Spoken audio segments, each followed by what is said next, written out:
எத்தனை நாட்டு தமிழரை இணைத்துவோம் ஒவ்வொரு நாளும், எத்தனை அமைப்பின் நட்பினை கொண்டோம் ஒவ்வொரு நாளும், எத்தனை கேள்விகள் எத்தனை பதில்கள் ஒவ்வொரு நாளும், எத்தனை எத்தனை எத்தனை எத்தனை ஒவ்வொரு நாளும். கலந்துரையாடுவோம் கலந்துரையாடுவோம் கலந்துரையாடுவோம். எத்தனை செய்திகள் பேசி அறிந்தோம் ஒவ்வொரு நாளும், எத்தனை மனிதரை கண்டு மகிழ்ந்தோம் ஒவ்வொரு நாளும்.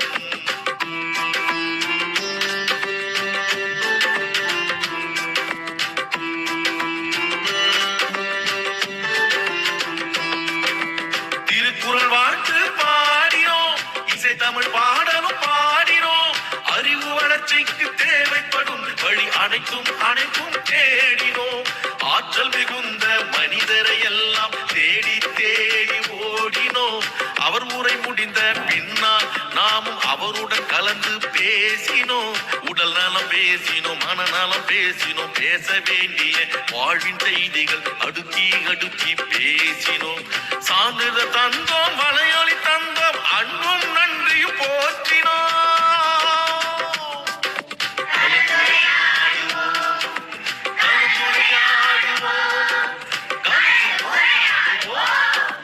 எத்தனை செய்திகள் பேசி அறிந்தோம் ஒவ்வொரு நாளும், எத்தனை மனிதரை கண்டு மகிழ்ந்தோம் ஒவ்வொரு நாள்.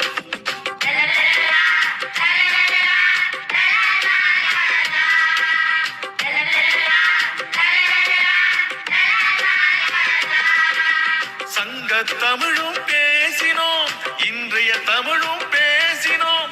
எந்த தமிழை பேசினாலும் நாம் பகுத்தறிவுடனே பேசினோம். சொல்லிய தொடங்கி சுவடிகள் வரையில் தோண்டி தோண்டி பேசினோம். பெண்ணியம் தொடங்கி சூழ்நிலை வரையில் ஆய்ந்து தோய்ந்து பேசினோம். கவிதைகள் பாடினோம், கதைகளும் கூறினோம், பட்டிமன்றத்து நிகழ்வுகள் கூட பார்த்து பார்த்து பேசினோம். பிள்ளைகள் தொடங்கி பெரியவர் வரையில் இணைப்புரை தந்து பேசினோம்.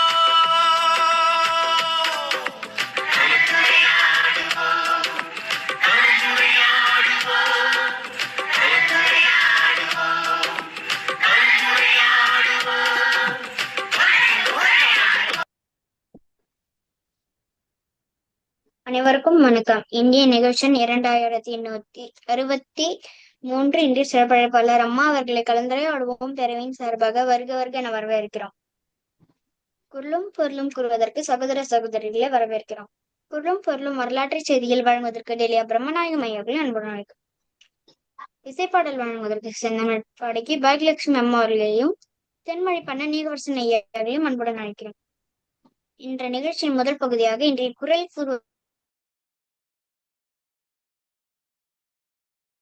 அனைவருக்கும் வணக்கம். அதிகாரம் 15 பிறகு விளையாமை புறப்பொருளாப்பட்டவருக்கு பேரமே அனைத்து கண்டர் கண்டில் அறக்கொலை நின்றவர்கள் எல்லா பெருக்கொலை நின்றால் பேதையாளி தீமை பெற்றோடு எல்லா பெரிய பேரன் பெரிய விளையாட பகவாகும் மற்ற படியான நாங்கள்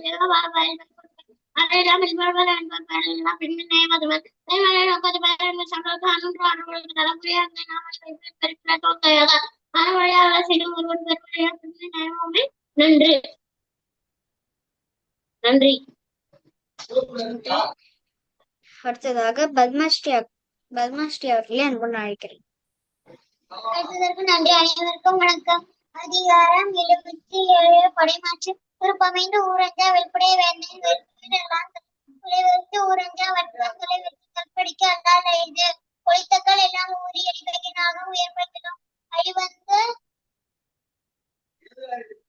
அழிவின்றி அழிப்போவதாகிய வழிவந்த வன்கணத்திலே படை கூற்று உணர்ந்து மேவென்று கூடியது நீக்கும் ஆற்றல் என்பே படை மரமான வழி செலவு தேற்ற மெனனாகி ஏம படைக்கு தாங்கி செல்வது தானே தலைவர் கொடுத்தாங்க தன்மை அதிகம் மாற்றலும் இல்லனியும் தானே படைத்தைகள் பாடுபெறும் சிறுமையும் செல்லா துணையும் வறுமையும் இல்லாயின் வெல்லும் படை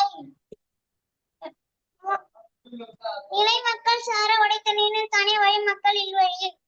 நன்றி, வணக்கம். நன்றி. அடுத்ததாக சுவாதி அக்கா அவர்களை அன்புடன் அழைக்கிறேன்.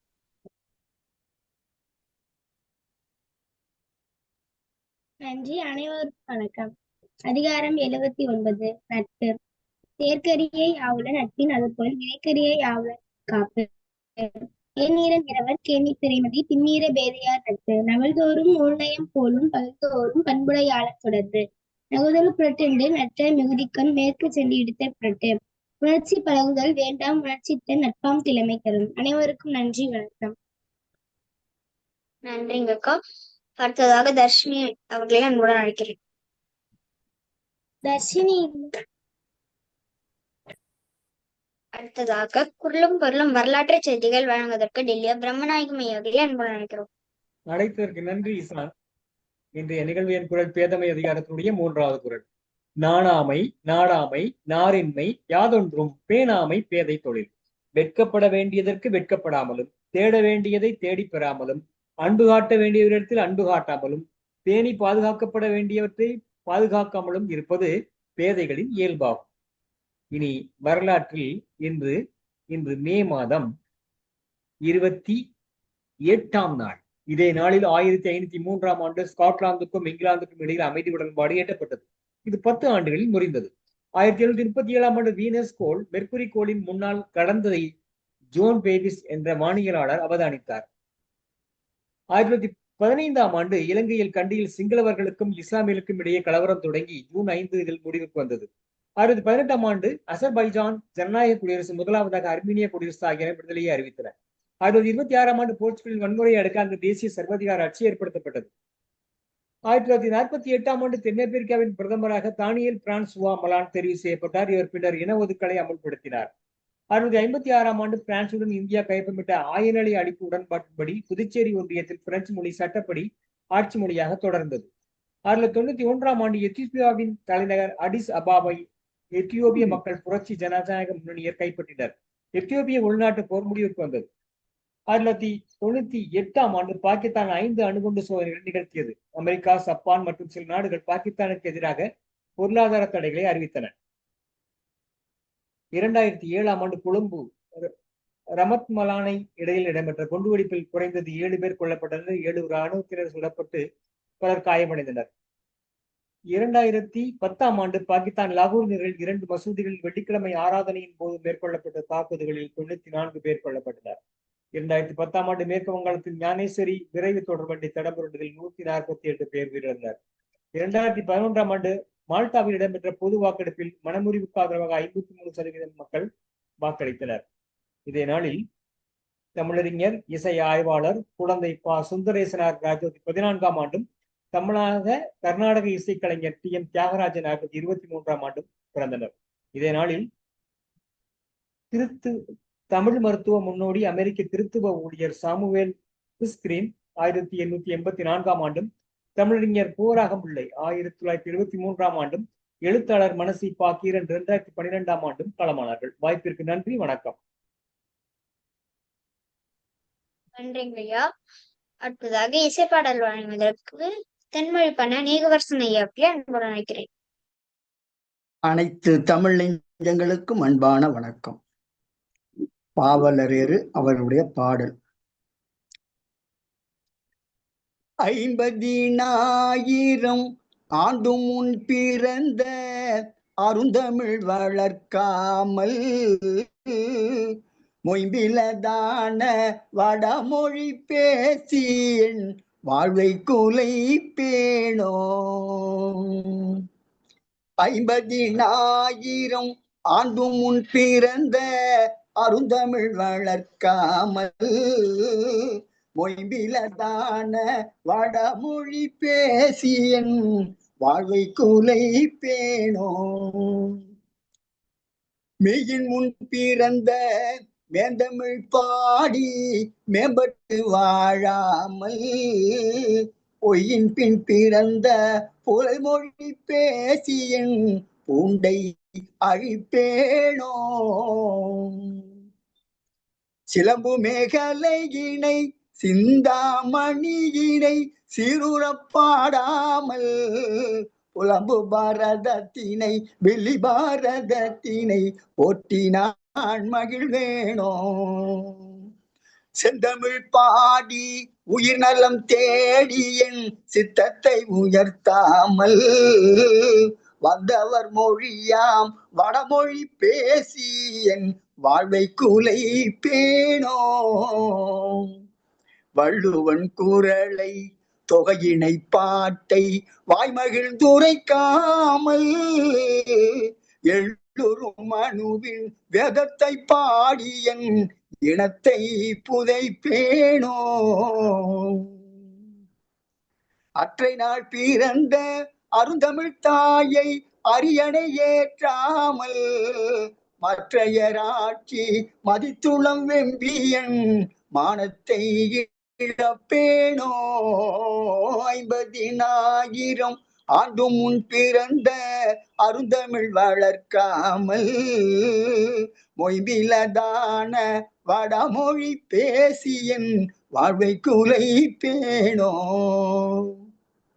வடவரின் மொழியை இந்தியன் பேயை வழி தவிர்க்காமல் வடவரின் மொழியை இந்தியன் பேயை வழி தவிர்க்காமல் முடவனை போல் ஒரு குருடனை போல் மனோ முரண்பட கிடப்பேனோ.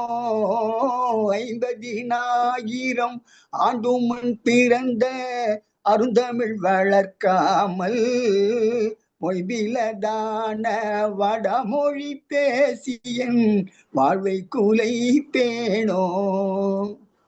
நன்றி தம்பி, நன்றி, வணக்கம். நன்றிங்க ஐயா. இத்துடன் முதலாம் நிறைவடைகிறது. இரண்டாம் பகுதியை சுவாதி அக்காவுடன் படிக்கிறேன். நன்றி, வணக்கம். நன்றி. அனைவருக்கும் வணக்கம்.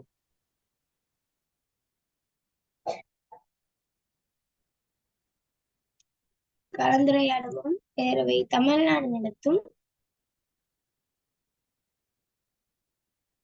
சங்க இலக்கிய களம் நிகழ்வு எண் 2163, நாள் 28/5/2026, வியாழக்கிழமை.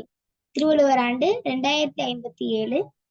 இன்றைய சிறப்பழைப்பாளர் திருமதி ஜே. செல்வமுத்துமாரி அம்மா அவர்கள். ஆய்வாளர் பொழிவாளர் சுப்பிரமணிய பாரதி, தமிழியர் குலம், புதுவை பல்கலைக்கழகம், புதுச்சேரி. அம்மா அவர்கள் தொலைக்காட்சி தொகுப்பாளர், தன்னம்பிக்கை பேச்சாளர், காமராஜர் விருது, உரைத்தென்றல் விருது, தங்க நட்சத்திர விருது பெற்றவர்.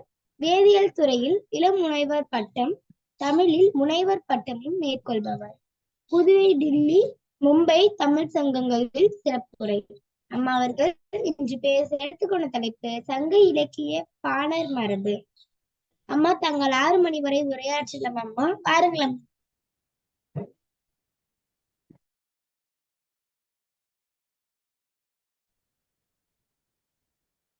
வணக்கம். அனைவருக்கும் கேட்கிறதா? கேட்கிறதுமா, தொடங்கலாம். அனைவருக்கும் இனிய சிறப்பான ஒரு மாலை வணக்கம். மிக அருமையாக இந்த நிகழ்வினை தொகுத்து வழங்கி கொண்டிருக்கின்ற ஈஷான், சுவாதி அவர்களுக்கும், இந்த நிகழ்விலே பங்கேற்று குரல்களையும் குரலினுடைய பொருளினையும் மிக அழகாக ஒவ்வொரு நாளும் தந்து கொண்டிருக்கின்ற பிரம்மநாயகம் ஐயா அவர்களுக்கும், அழகான ஒரு பாடல் பெருஞ்சித்திரனார் அவர்களினுடைய பாடல், அதை தன்னுடைய இசையின் மூலமாக மேலும் மெருகேற்றி இங்கு உள்ள அனைவருக்கும் காதை குளிர்வித்துக் கொண்டிருந்த தென்மொழி ஐயா அவர்களுக்கும், மேலும் இந்த நிகழ்விலே இணைந்திருக்கின்ற இனி இணைய இருக்கின்ற அத்துணை பேருக்கும் என்னுடைய அன்பான வணக்கத்தினை தெரிவித்துக் கொள்கிறேன். எப்பொழுதுமே கலந்துரையாடுவோம் பேரவை தமிழ்நாடு ஏதாவது ஒரு தலைப்பிலே, அதுவும் நாம் அறிந்து கொள்ளக்கூடிய தெரிந்து கொள்ளக்கூடிய தலைப்பிலே உரையாடுவது வழக்கமாக இருக்கிறது. எனக்கு தெரிந்து ஒரு 2 நிகழ்விலே நான் இங்கு பேசியிருப்பேன் என்று கருதுகிறேன். அதுவும் ஒரு முறை பாரதி குறித்தும், ஒரு முறை சங்க இலக்கியத்தில் ஒரு பகுதியை குறித்தும் பேசியிருந்தேன். இன்று இப்பொழுது பேச தேர்ந்தெடுக்கக்கூடிய தலைப்பு என்பது மிக முக்கியமான ஒரு தலைப்பு. நம் அனைவரும் தெரிந்து கொள்ளக்கூடிய, அறிந்து வைத்திருக்கக்கூடிய ஒரு தலைப்பு. சங்க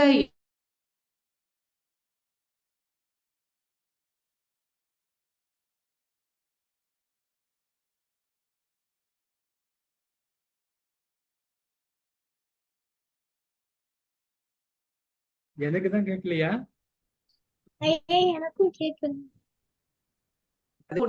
இப்போ ஐயா பாடும் பொழுது, தென்மொழி ஐயா பாடும் பொழுது பெருஞ்சித்திரனார் அவங்க அந்த முதல் வரியே தொடங்குனது எப்படி தொடங்குனாங்க? பெருஞ்சித்திரனார் ஐயாவுடைய அந்த பாடல் 50,000 ஆண்டுகளுக்கு முற்பட்ட தொன்மை வாய்ந்த நம்முடைய மொழி இல்லைங்களா, தமிழ் மொழி.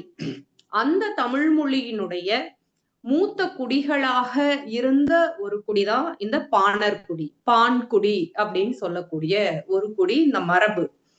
இப்ப இந்த பாணர்கள் அப்படின்றவங்க நம்ம தமிழ்நாட்டுல தொல்காப்பியம் எழுதுவதற்கு முன்பாக இருக்கக்கூடிய காலகட்டத்தில் இருந்தே நாம் திணையை வகுத்து வாழ்ந்து வந்தவர்கள்.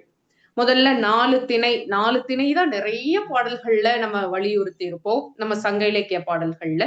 ஆனா நம்ம சொல்றது 5 திணை, பாலை திணைய சேர்த்து 5 திணைகளாக நம்ம சொல்லுவோம். ஆனா முக்கியமான திணைகள், வாழ்வதற்குரிய திணைகள் அப்படின்னு பார்க்கிறப்போ அது 4 தான். குறிஞ்சி, முல்லை, மருதம், நெய்தல், இந்த 4 மட்டும்தான். இந்த குறிஞ்சியும் முல்லையும் தன்னுடைய இயல்பை வறட்சி காலங்களிலே இழந்து நிற்கின்ற ஒரு நிலைதான் பாலை திணையாக மாறுகிறது அப்படின்றத இளங்கோவடிகள் சிலப்பதிகாரத்துல பதிவு செய்கிறார். அப்படி இருக்கக்கூடிய, அதான் குறிஞ்சியும் முல்லையும் முறைமையிற் தெரிந்து பாலை என்பதோர் படிமம் கொள்ளும் அப்படின்ற ஒரு வரிகள் சிலப்பதிகாரத்துல நம்ம பார்க்கலாம். அப்படி இருக்கக்கூடிய இந்த தொன்மையான நம்ம இந்த தமிழ் குடி முதல்ல எதை வைத்து தொடங்கி இருக்கிறது அப்படின்னு சொல்லி பார்க்கும் பொழுது, இலக்கியத்தை ஆதாரமாக வைத்து பார்க்கும் பொழுது, நாம் திணைக்குடிகளாகத்தான் இருந்திருக்கின்றோம், இனக்குழு மாந்தர்களாகத்தான் இருந்திருக்கின்றோம். அந்த இனக்குழுவில் இருந்துதான் வேளீராக உருவெடுத்திருக்கிறோம். வேளீரிலிருந்து அரசாட்சி செய்யக்கூடிய வேந்தராக மாறியிருக்கிறோம். அந்த வேந்தராட்சி, மன்னராட்சி இன்று மக்களாட்சியாக நாம் மாறி இருக்கிறது அப்படின்றத நம்ம நிறைய இந்த 2000 ஆண்டு காலம் அப்படின்றதே இன்னைக்கு நம்மளுடைய இரும்பின் தொன்மை 5345 ஆண்டுகளுக்கு முன்னால் அப்படின்றத நிறுவி, நம்மளுடைய தொன்மை என்பது இலக்கிய தொன்மையே பாத்தீங்க அப்படின்னா 5345 ஆண்டுகளுக்கு முன்பு அப்படின்றத நிரூபணம் செய்திருக்கிறோம் இல்லைங்களா? அப்போ அப்படிப்பட்ட ஒரு தொன்மை வாய்ந்த இந்த திணைக்குடி மரபுல இருந்து வந்தவங்க தான் இந்த பான்குடி மரபினர், பாணர்கள் அப்படின்றவங்க. சரி, இப்ப திணை அப்படின்னா குறிஞ்சி திணையில ஒரு நிலையான மக்கள் வாழ்வாங்க, நம்ம குறவர் குறத்தியர் அப்படின்னு சொல்லுவோம். அதே மாதிரி முல்லை திணையில நிலையான மக்கள் வாழ்வாங்க. மருதத்திணையில ஊரன் மகிழ்நன் அப்படின்னு சொல்லக்கூடிய நிலையான மக்கள் வாழ்வாங்க. அது மாதிரி நெய்தல்லையும் பரதவர்கள் என்று சொல்லக்கூடிய நிலையான மக்கள் வாழ்வாங்க. பாலை திணையில் கூட எயினர் ஈற்றியர் என்று சொல்லக்கூடிய நிலையான மக்கள் வாழ்வார்கள். அப்போ இவங்க எல்லாருமே குறிஞ்சி, முல்லை, மருதம், நெய்தல், பாலை ஒவ்வொரு திணைக்கும் அந்த திணையில இருந்து வாழக்கூடிய நிலையான குடிகளாக, நிலையான மாந்தர்களாக இருந்திருக்கிறாங்க இந்த திணைகளில் வசிக்கக்கூடியவர்கள். இப்ப இந்த திணைகளை சார்ந்து வாழ்வாங்கல்ல சில பேர், இந்த சார்ந்து வாழக்கூடியவர்கள் தான் இந்த பாணர் மரபினர் அப்படின்றத நம்ம இலக்கியங்களின் சான்றுகளின் வழி அறிய முடிகிறது. அப்ப இந்த பாணர்கள் அப்படின்றவங்களுக்கு ஒரு ஊர் கிடையாது. ஆனா அந்த அவர்களினுடைய பெயர்ல அந்த திணைக்கு சார்ந்து வாழக்கூடியதுனால சேரி, பான் சேரி, பான் புறஞ்சேரி அப்படின்ற பெயர்கள்ல வேணா குறிக்கலாமே தவிர்த்து இவர்கள் நிலையான குடிகளே கிடையாது, அலைகுடிகள் தான். ஒரு இடத்துல இருந்து வாழ முடியாம தங்களுக்கு எங்கே வளம் இருக்கின்றதோ, தாங்கள் எங்கே பரிசில் பெற செல்கிறார்களோ அங்க தங்களுடைய சுற்றத்தாரோடு செல்லக்கூடிய ஒரு மரபை கொண்டவர்கள் தான் இந்த பாணர்கள். சரி, பான் பான் பான் சொன்னோம் அப்படின்னா, பான் அப்படின்னா என்னது? பண் இல்லைங்களா? பண் அப்படின்னா இசை. அப்போ இசையை இசைக்கக்கூடியவர்கள் பாணர்கள், பண்ணை இசைக்கக்கூடியவர்கள் பாணர்கள் அப்படின்னு சொல்லக்கூடியது. இவங்க இசை மட்டும்தான் தெரியுமா அப்படின்னு சொல்லி கேட்டா கிடையாது. இவங்களுடைய சுற்றமே வந்து ஒரு மிகப்பெரிய சுற்றம். இப்போ நம்ம தமிழ்நாட்டு மரபுல, சங்க இலக்கிய மரபுல பாத்தீங்க அப்படின்னா, அரசரை கூட அரசன் என்று ஒருமையில் நாம் விழிப்போம்.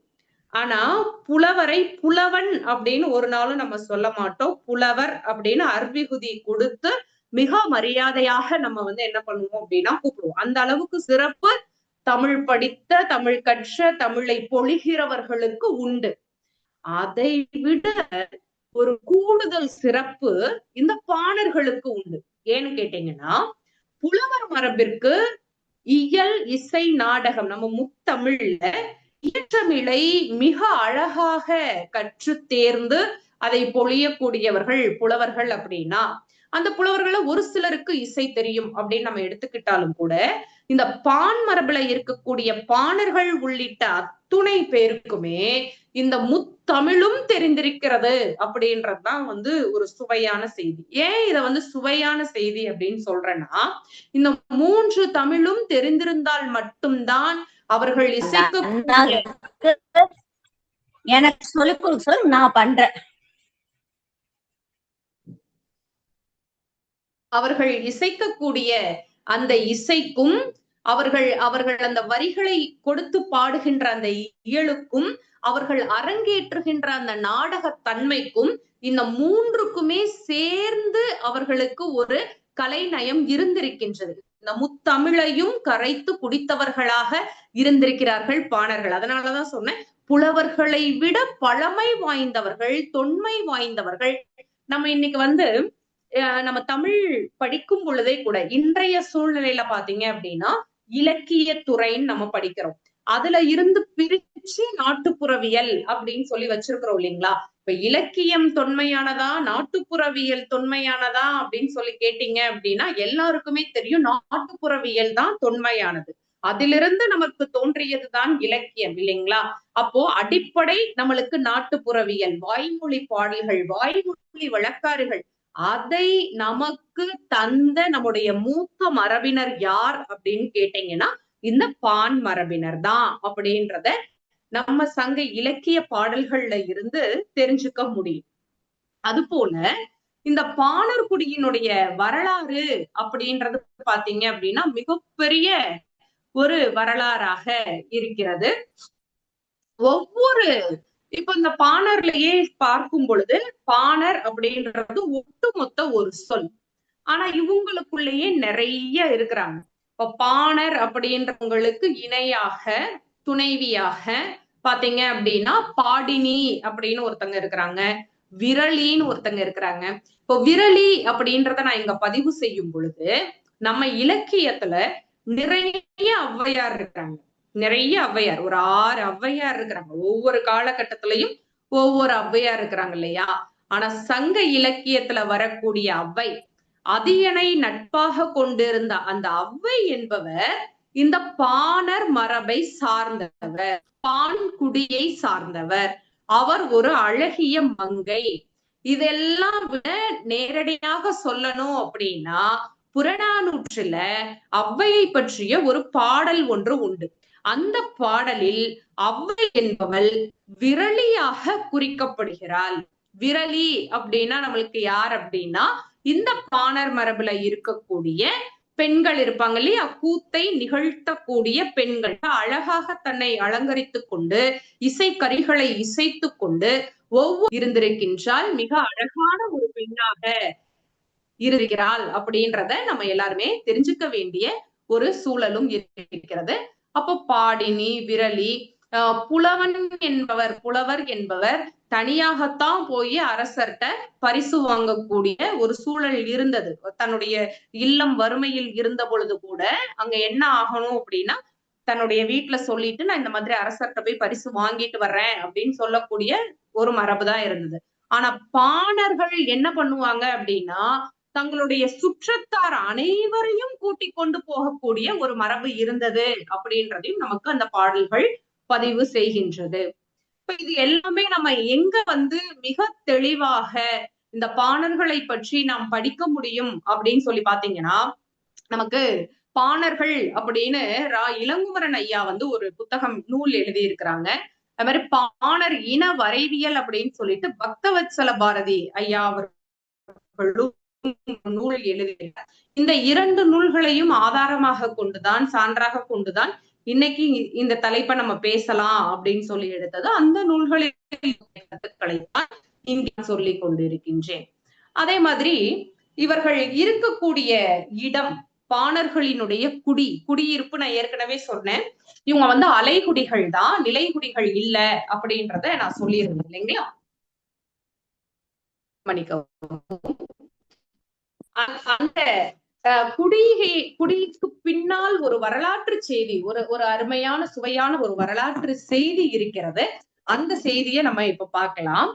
இந்த பாணர் குடி அப்படின்றது பாத்தீங்க அப்படின்னா பான் சேரி அப்படின்னும் கூட அழைக்கப்பட்டு இருக்கிறது. சங்க இலக்கியத்துல நிறைய இருக்கு நம்ம மதுரை காஞ்சியில. இன்னைக்கு இருக்கக்கூடிய ஊர்களின் பெயர் கூட இந்த பான் என்பதும் சேரி என்பதும் சேர்ந்து இருக்கக்கூடிய நிலையில நம்மளால பார்க்க முடியும். சான்றாக பாத்தீங்க அப்படின்னா பாணண்டம், பாணன் ஏரி, பாணன் திட்டு, பாணன் வயல் அப்படின்ற பெயர்கள்ல இன்னைக்கு இடங்களும் ஊர்களும் இருப்பதாக நூல் தரவுகள் சொல்லுகின்றது. அது மாதிரி திருப்பத்தூர்ல இருக்கக்கூடிய ஒரு இடத்துக்கு பேரு பாணன் வயல் அப்படின்னு இருக்கு. விருதுநகர் மாவட்டத்தினுடைய தெற்குல பாணாங்குளத்துப்பட்டி அப்படின்ற ஒரு ஊர் இருக்கிறது. அது மாதிரி பாணாக்குடி, இந்த வழக்கு நிறைய பேர் நம்ம கேள்விப்பட்டிருப்போம். பாணாக்குடி அப்படின்ற ஒரு வழக்கு நிறைய இடங்கள்ல இருக்குது. இதையெல்லாம் தாண்டி நம்ம இலங்கையில ஒரு இடம் இருக்கிறது, யாழ்ப்பாணம் இல்லைங்களா? அந்த யாழ்ப்பாணம் வந்த வரலாறு அப்படின்றது ஒரு சுவையான செய்தியாக, யாழ் இசைக்கக்கூடிய, அதிலே திறமை பெற்றிருந்த, அதிலே மிக சிறப்பு வாய்ந்திருந்த ஒரு பாணனுக்கு தானமாக வழங்கப்பட்ட இடம்தான் இன்றைய யாழ்ப்பாணம் அப்படின்றதுல இளங்குமரன் ஐயா அவர்கள் சொல்றாங்க. யாழை வாசிக்கக்கூடிய, இசைக்கக்கூடிய ஒரு பாணன் என்ன பண்றாரு அப்படின்னா, இது ஒரு கதை போல இருக்கிறது. என்ன பண்றாங்க அப்படின்னா, தன்னுடைய மனைவியோடு சண்டை போட்டு விட்டு தமிழ்நாட்டிலே இருந்து நான் ஈழ மண்டலத்துக்கு போகிறேன் அப்படின்னு சொல்லிட்டு போறாரு. அந்த பாணன், அந்த யாழ்ப்பாணன் யார் அப்படின்னு சொல்லி பாத்தீங்க அப்படின்னா தொண்டை நாட்டை சார்ந்தவர். தொண்டை நாடு அப்படின்றது நம்ம இன்னைக்கு இருக்கக்கூடிய இந்த காஞ்சிபுரம், செய்யாறு, திருவண்ணாமலை, இந்த பகுதிகளில் இருக்கக்கூடிய நாடுதான் நம்மளுக்கு தொண்டை நாடு. அப்போ அந்த யாழ்ப்பாணனினுடைய மனைவி சொல்றாங்க, சரி போறதுதான் போறீங்க, போயிட்டு என்ன பண்ணுங்க அப்படின்னா வளமையான ஒரு நாடு, ஒரு கிண்டல் பண்ணுவோம் இல்லைங்களா, அந்த தொனியில அவங்க மனைவி சொல்றாங்க, ஒரு வளமையான நாட்டையும் ஒரு இளமையான யானையையும் வாங்கி வர போறீங்களோ அப்படின்னு சொல்லிட்டு சிரிக்கிறாங்க. நீங்களே யாழ் வாசிக்கக்கூடிய ஒரு பாணன், ரொம்ப வறுமையில இருக்கிறீங்க, நீங்க போய் வாசோன்னா உங்களுக்கு ஒரு வளமையா இருக்கிற ஒரு நாட்டையும் இளமையாக இருக்கக்கூடிய ஒரு யானையையும் உங்களுக்கு பரிசாக கொடுத்துருவாங்களா அப்படின்னு சொல்லிட்டு சிரிக்கிறாங்க. சிரிச்ச உடனே இந்த பாணன் கோபம் என்ன பண்றாங்க அப்படின்னா ஈழத்துக்கு போகிறார். போயிட்டு அந்த அரசன்ட்ட போய் தன்னுடைய திறமையை, யாழை வாசித்து பாடல்களை இசைத்து ஆடற்கலையை நிகழ்த்துகிறார். அப்போ அந்த அரசன் தன்னுடைய மனம் மகிழ்ந்து என்ன பண்றாரு அப்படின்னா மணற்றி அப்படின்ற ஒரு ஊரை, ஒரு யானைய, பல்லக்க, பணி ஆட்களை, பாருங்க எவ்வளவு பரிசு கொடுக்குறாரு. மணற்றி அப்படின்ற ஒரு ஊரை பரிசு கொடுத்துடுறாரு, பல்லக்க பரிசா கொடுக்குறாரு, பணியாட்கள் சேவகம் செய்யக்கூடிய ஆட்களையும் பரிசா கொடுக்குறாரு, ஒரு யானையையும் கொடுக்கிறார். அப்ப அந்த மணற்றி அப்படின்ற ஊரை யாழ் இசைத்து பெற்ற அந்த பாணனுக்கு தந்ததனால் இன்றைக்கு அந்த மணற்றி என்ற ஊருக்கு பெயர் ஈழத்திலே யாழ்ப்பாணம் என்று பெயர் பெற்றிருக்கிறது என்பதாக இளங்குமரன் ஐயா நமக்கு இங்க பதிவு கொடுத்திருக்கிறாங்க, பாணர்கள் அப்படின்ற நூல்ல. அது மாதிரி அந்த யாழ்ப்பாணத்துல அந்த யாழ்ப்பாணன் ஒரு குளத்தை வெட்டி இருக்கிறார். அந்த குளத்துக்கு பேர் கூட பாணன் குளம். இன்ற அளவுக்கும் அது பாணன் குளமாகத்தான் வழங்கப்படுகிறது. நான் இலங்கைக்கு போனதில்லை, யாழ்ப்பாணத்துக்கு போனதில்லை.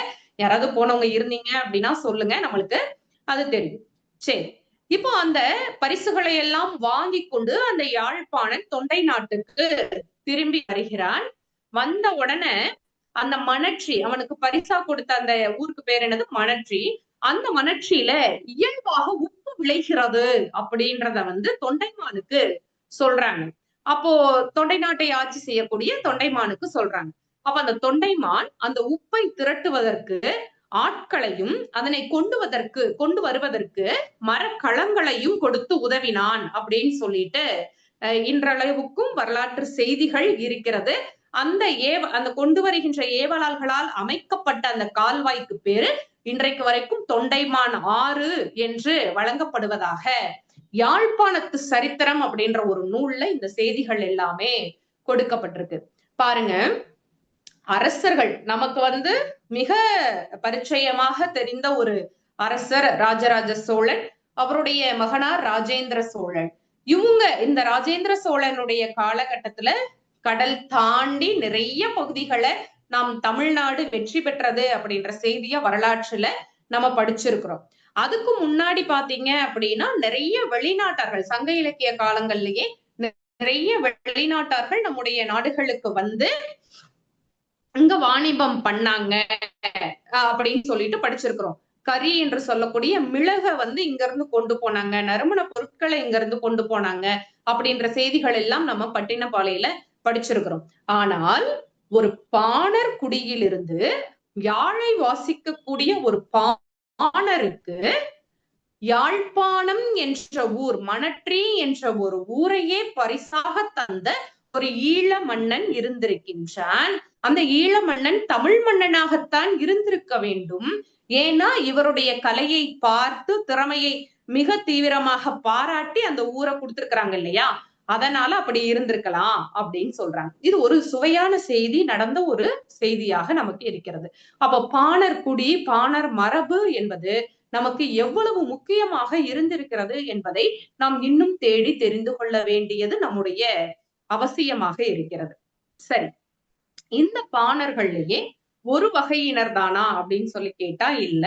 நம்ம இவங்களையே வந்து நிறைய வகைப்படுத்தி பார்க்கலாம். இசைப்பாணர் அப்படின்னு சொல்லலாம், யாழ்ப்பாணர் அப்படின்னு சொல்லலாம், மண்டைப்பாணர் அப்படின்னு சொல்றான். அது மாதிரி வந்து இவங்களையே வந்து பேரியாழ், சீரியாழ் இசைக்கக்கூடியவர்கள் இருக்கிறாங்க. பேரியாழ்னா பெரிய யாழை கொண்டு இசைக்கக்கூடியவர்கள், அப்புறம் சிறிய யாழை கொண்டு இசைக்கக்கூடியவர்கள்.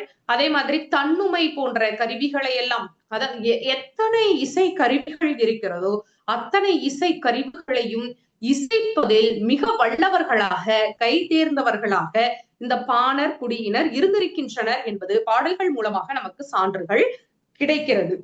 இந்த மண்டைப்பாணர் அப்படின்னு சொல்றோம் இல்லைங்களா, மண்டை அப்படின்றதுல வந்து நிறைய நம்மளுக்கு செய்திகள் கிடைக்குது. இந்த மண்டை என்பது உணவு உண்ணக்கூடிய ஒரு உண்களத்தை குறிப்பதாக இருக்கக்கூடிய ஒரு சொல். அத வந்து அவங்க வச்சிருந்தாங்க, அதனாலதான் அவங்கள மண்டைப்பாணர் அப்படின்னு சொல்றோம் அப்படின்னு சொல்றாங்க. ஆனா பாமணர் என்ன சொல்றாரு அப்படின்னா, மண்டை அப்படின்றது ஒரு பறை இசைக்கக்கூடிய கருவி, அதனால அவங்க அந்த பறை இசைக்கக்கூடிய கருவியை அவர்கள் வைத்திருந்ததால் அவங்களுக்கு மண்டைப்பாணர் அப்படின்னு பெயர் எல்லாம் இருக்கிறது அப்படின்றது சொல்றாங்க. இப்படி நிறைய அவங்களுடைய மரபுல இருக்கிறாங்க.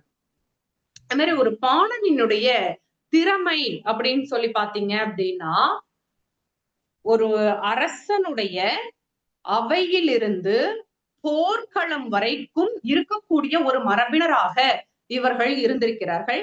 அரசவையில போய் அமைச்சர்களுக்கு பதில் ஆலோசனை சொல்லக்கூடிய இடத்திலும் இந்த பாணர்கள் இருந்திருக்கிறார்கள். அதே மாதிரி போர்க்களத்துல மன்னன் போர் செய்யும் பொழுது கூட அந்த போரிலே அவர்களுக்கு உறுதுணையாகவும் இந்த பாணர்கள் இருந்திருக்கிறார்கள் அப்படின்றது நமக்கு செய்திகள் கிடைக்கிறது. அதே மாதிரி பாத்தீங்க அப்படின்னா அவங்களுடைய அந்த குழுவுல இருக்கக்கூடிய மகளிரை பற்றி பேசக்கூடிய ஒரு நேரம் இது. ஏன்னா பாணர்கள்னு நம்ம வந்து பாணர்களை ஆண்களை மட்டும்தான் பேசிட்டு இருக்கிறோம் இல்லைங்களா? அதற்கு இணையாக அவர்கள் குழுவுல அதுவே வந்து ஒரு குழுதான், ஒரு சுற்றம் தான், சுற்றம் போன்ற ஒரு அமைப்பு தான் அந்த பான் மரபு. அதுல இருக்கக்கூடிய அந்த மகளிருக்கு என்னென்ன பெயர்கள் எல்லாம் இருந்தது அப்படின்னு சொல்லி பாத்தீங்க அப்படின்னா, அகவன் மகள், ஆடன் மகள், கிணை மகள். இந்த கிணை மகள் அப்படின்றவங்க, கிணை அப்படின்றது ஒரு கருவி, ஒரு இசை கருவி, அதை இசைக்கக்கூடியவர் கிணை மகள். அது மாதிரி கூத்தியர் அப்படின்றவங்க, பாடினி, பாட்டி, பாணிச்சி, மதங்கி, விரலி, இவங்க எல்லாமே வந்து அந்த பாணர் குழுவிலே இருக்கக்கூடிய மகளிர்கள் தான் இவங்க எல்லாருமே. இதுல இந்த பாடினியை பற்றியும் விரலியை பற்றியும் ரொம்ப அழகா நமக்கு வந்து சிறுபானாற்றுப்படை 10 பாட்டுல வந்து இருக்கக்கூடிய சிறுபானாற்றுப்படை நூல் இந்த பாடினி விரலி இவர்கள் இருவரை பற்றிய வர்ணனையை மிக சிறப்பாக சொல்லும். அவங்க வந்து எப்படி தன்னை அழகுபடுத்திக் கொள்கிறார்கள், எப்படி தன்னை நேர்த்தியாக வைத்துக் கொள்கிறார்கள், அவர்களினுடைய உடல் அமைப்பு எப்படி இருக்கிறது, அவர்களினுடைய ஆடை அமைப்பு எப்படி இருக்கிறது என்பதை பாதாதி கேசமாகவும் கேசாதி பாதமாகவும் வர்ணிக்கக்கூடிய ஒரு அமைப்பை சிறுபானாற்றுப்படையில சொல்லியிருப்பாங்க. இப்ப சிறுபானாற்றுப்படைன்னு சொல்லும் பொழுதுதான் சில செய்திகள் வந்து நான் சொல்லணும். பாத்தீங்கன்னா 10 பாட்டுல 10 நூல்கள் இருக்கும். அந்த 10 நூல்கள்ல செம்பாதி 5 நூல்கள் பாத்தீங்க அப்படின்னா ஆற்றுப்படை நூல்கள் தான். இந்த ஆற்றுப்படை நூல்கள்ல திருமுருகாற்றுப்படையை விட்டுருங்க, அது காலத்தால் பிந்தைய நூல், அது ஒரு கடவுள் வாழ்த்தாக இருப்பதாக கருதி அது 10 பாட்டுல முதல்ல வச்சோம் அப்படின்றதெல்லாம் சிலருடைய கருத்தாக, சில அறிஞர்களினுடைய கருத்தாக இருக்கிறது. அந்த திருமுருகாற்றுப்படையை விட்டுட்டு பாத்தீங்க அப்படின்னா மீதி 4 ஆற்றுப்படைகளுமே முழுக்க முழுக்க பாணர்களினுடைய வாழ்வியலை பற்றி பேசக்கூடியதாகத்தான் இருக்கிறது.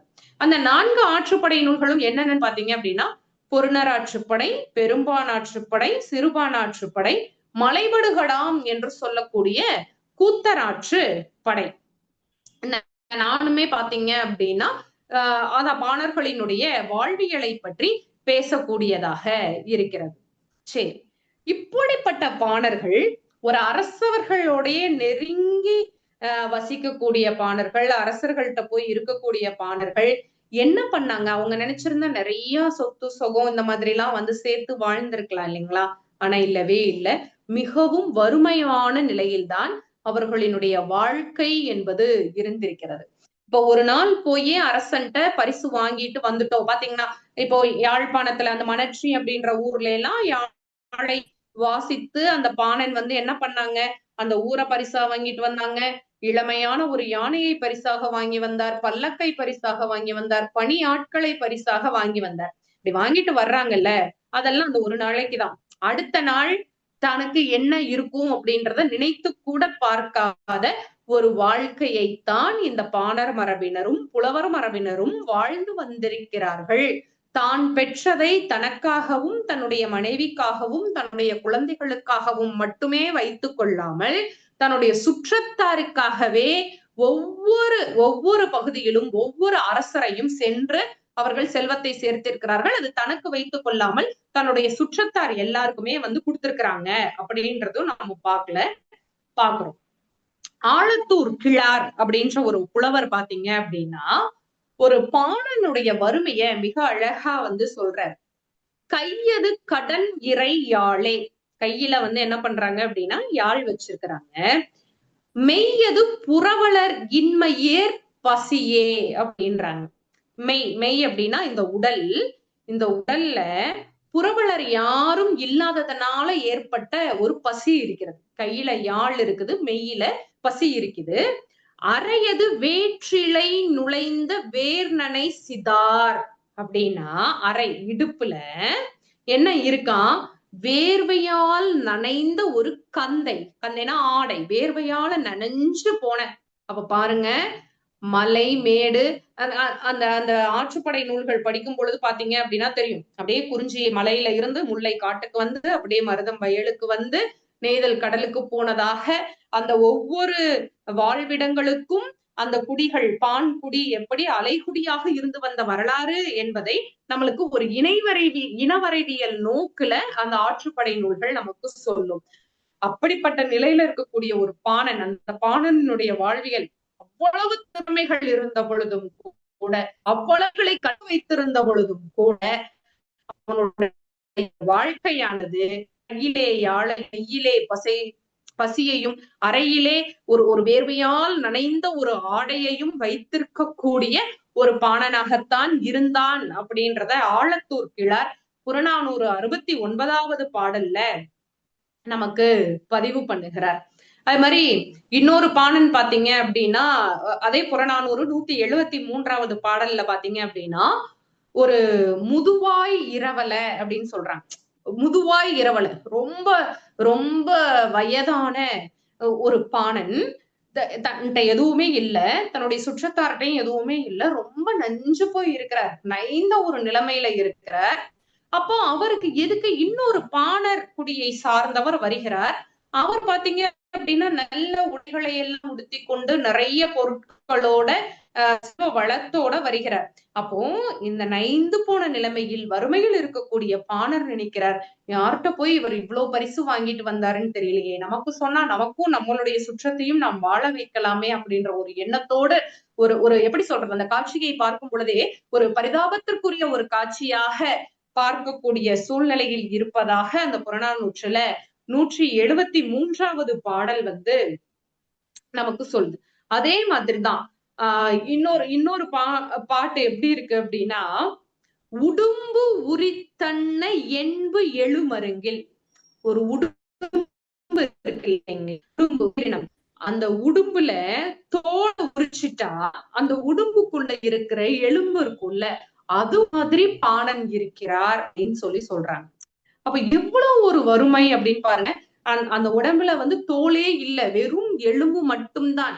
இன்னைக்கு நம்ம பார்க்கக்கூடிய பல உலக நாடுகள்ல பார்க்கக்கூடிய அந்த வறுமை நமக்கு கண் முன்னாடி வரும். உடும்பு உரித்தன்ன என்பு எழு மருங்கில் கடும்பின் கடும் பசி.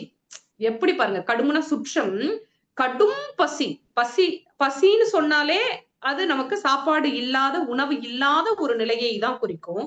இதுல கடும் பசி, நம்ம அந்த கடும் அப்படின்ற அந்த சொல்ல, அந்த அடை சொல்லை பாத்தீங்க அப்படின்னா, கடுமையான மழை பெஞ்சது, கடுமையான ஒரு விபத்து நடந்தது அப்படின்லாம் சொல்லுவோம். அப்ப அந்த கடும் அப்படின்றதுக்கு ஒரு மிக காத்திரமான ஒரு பொருண்மை அப்படின்றது உண்டு.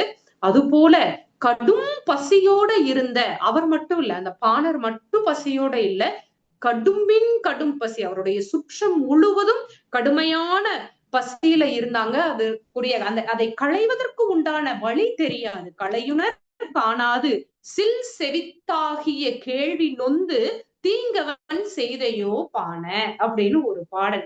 நான் என்ன, அதாவது உடும்ப உரிச்சு அதுக்குள்ள எலும்பு எப்படி இருக்குமோ அது போல ஒரு உடல், என்னுடைய சுற்றத்தாரனுடைய கடுமையான பசி, அதை எப்படி தீர்க்க வேண்டும் என்ற ஒரு வழி தெரியாத ஒரு பாணனாக நான் நிற்கின்றேன் அப்படின்னு சொல்லக்கூடிய ஒரு பாடலாக இருக்கிறது. அப்போ இந்த செய்திகள் எல்லாம் பாத்தீங்க அப்படின்னா, ஒரு திறமை வாய்ந்த இந்த தொல்குடி சமூகம் என்று சொல்லக்கூடிய அந்த பாண் சமூகமானது எப்படி ஒரு வறுமை நிலையில் இருந்திருக்கிறது, வறுமை நிலையில் இருந்த பொழுது கூட தன்னுடைய கலைகளை கைவிடாது, கருவிகள் இசைத்து அந்த திறமையை கைவிடாது. இந்த பாண் மரபையே என்ன சொல்றாங்க அப்படின்னா, கடன் அறி மரபு அப்படின்னு ஒரு மரபு. கடன் என்றால் கடமை, தன்னுடைய கடமையை அடுத்த தலைமுறையினருக்கு வழி வழியாக கடத்தக்கூடியதை தவறாமல் செய்யக்கூடிய ஒரு மரபாக இருந்திருக்கிறது, அவ்வளவு வறுமையிலும் கூட அப்படின்றதை நம்ம இந்த சங்க இலக்கிய பாடல்களை அடிப்படையாக கொண்டு தெரிந்து கொள்ள முடிகிறது. அதே மாதிரி இந்த சங்க இலக்கியங்கள்ல பாத்தீங்க அப்படின்னா இருவேறு மரபு உண்டு. ஒன்று சகுனம் பார்த்தல், இன்னொன்று நிமித்தம் பார்த்தல் அப்படின்னு சொல்லுவாங்க. நிமித்தம், அது மாதிரி சகுனம். இந்த பாணர்களும் கூட சகுனம் பார்த்திருப்பதாக சில பாடல்கள் நமக்கு சொல்கிறது. இந்த செய்தியோட இதை நம்ம முடிச்சுக்கலாம், ஏன்னா மணி 6 போகுது. இதுல சகுனம் பார்த்தல் அப்படின்னு சொல்லும் பொழுது என்ன அப்படின்னா, பாணன் ஒருவன் தன்னுடைய சுற்றத்தாரினுடைய பசி களைவதற்காக சுற்றத்தோடு ஒரு வழியில பயணம் மேற்கொள்வதற்காக செல்வதற்கு தயாராக இருக்கிறாங்க. அப்போ இன்னைக்கு வரைக்கும் நம்ம யோசிக்கக்கூடிய ஒரு விஷயம் நடக்குது. என்ன அப்படின்னா, ஒரு பெண் வழியில தலைய விரிச்சு போட்டு சீவிட்டு இருக்கிறாங்க, அந்த கூந்தலை வாரிட்டு இருக்கிறாங்க. இத பாணன் பாக்குறான். அடடா, போகும்போதே ஒரு பொண்ணு தலையை விரிச்சு போட்டுட்டு ஒரு அலங்கோலமா நிக்குதே. இதுதான் சகுனம். இன்றைக்கு அல்ல, நான் சொல்வது அந்த தொல்குடி மரபுல இருந்து இந்த இந்த இந்த ஒரு செய்தியானது நமக்கு தொடர்ந்து வந்து கொண்டு இருக்கிறது. இன்றைக்கும் வந்து கொண்டு இருக்கிறது.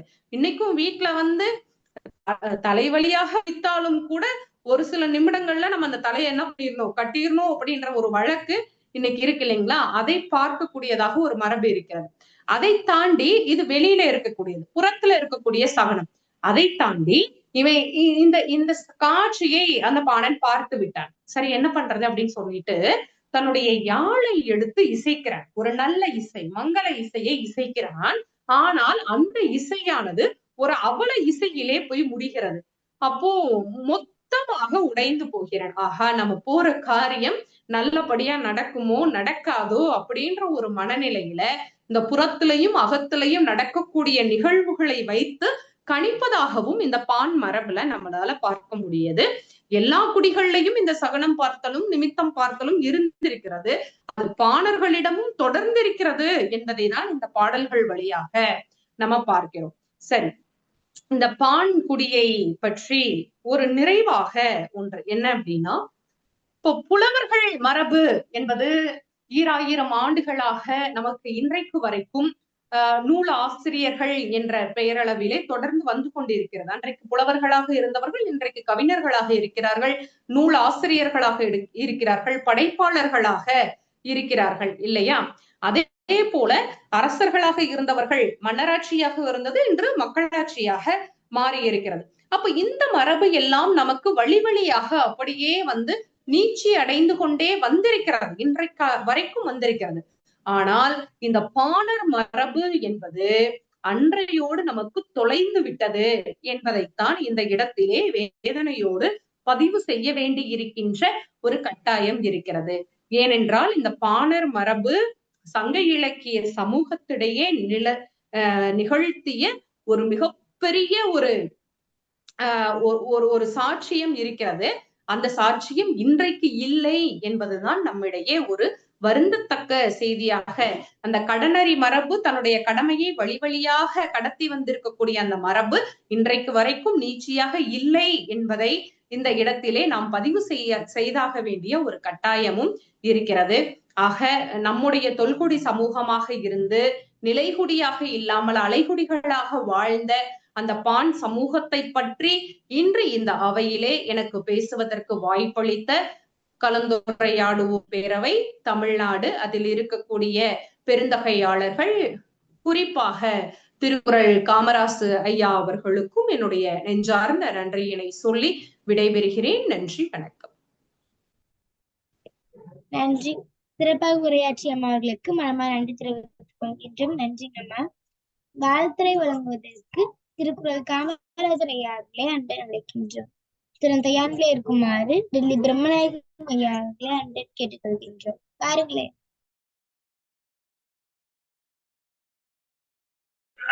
என்னம்மா கூப்பிட்ட? ஆமாங்க ஐயா. நபில் தொடும் நூல் நாயம் போலும் பயிலும் பண்புடையாளர்களுடன்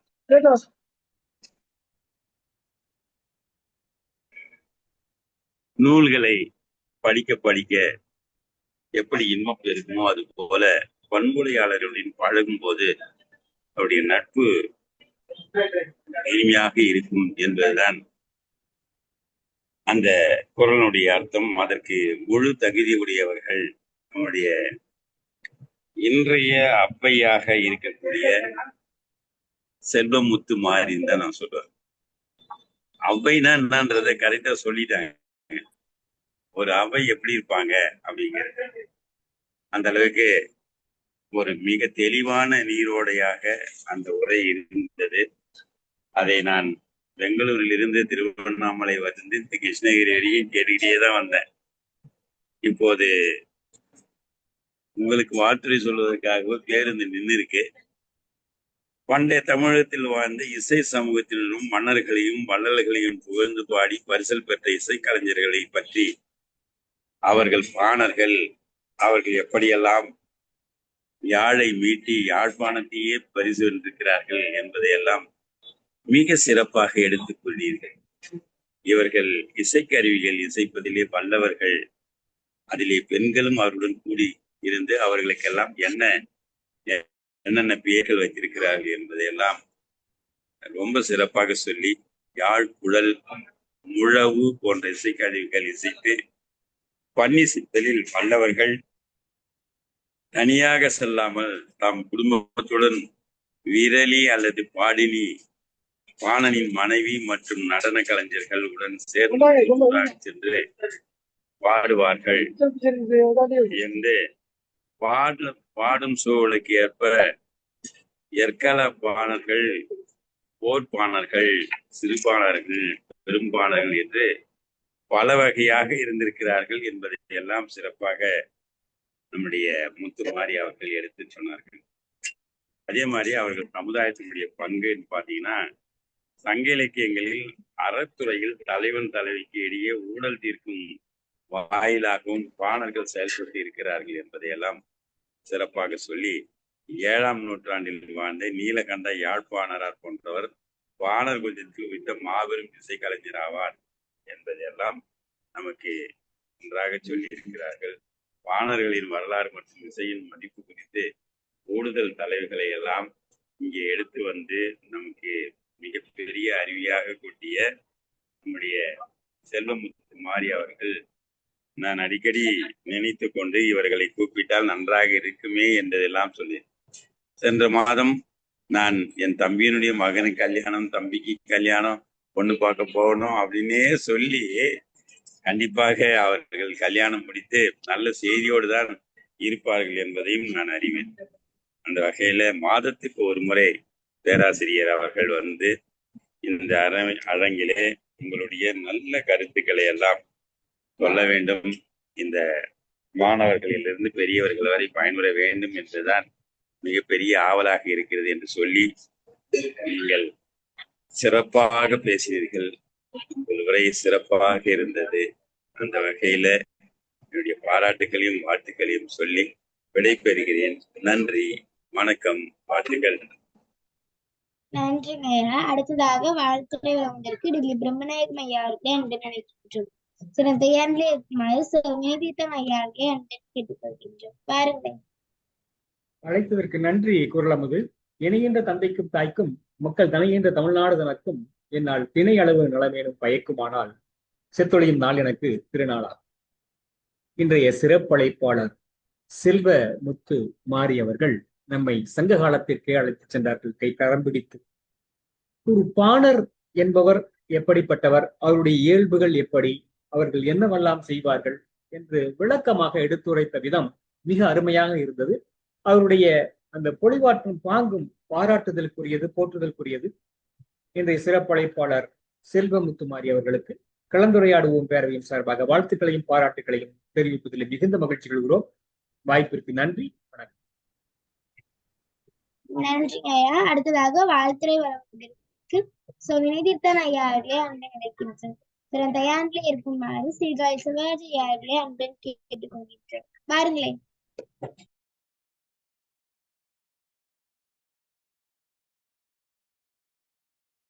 நன்றி அண்ணா. மிக அருமையான சிறப்பா இருந்தார்.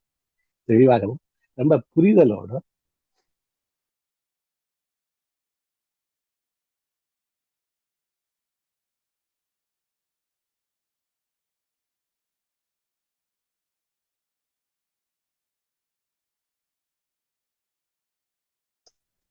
அடுத்து கேட்கலையா? ஆமா, கேட்கலையா?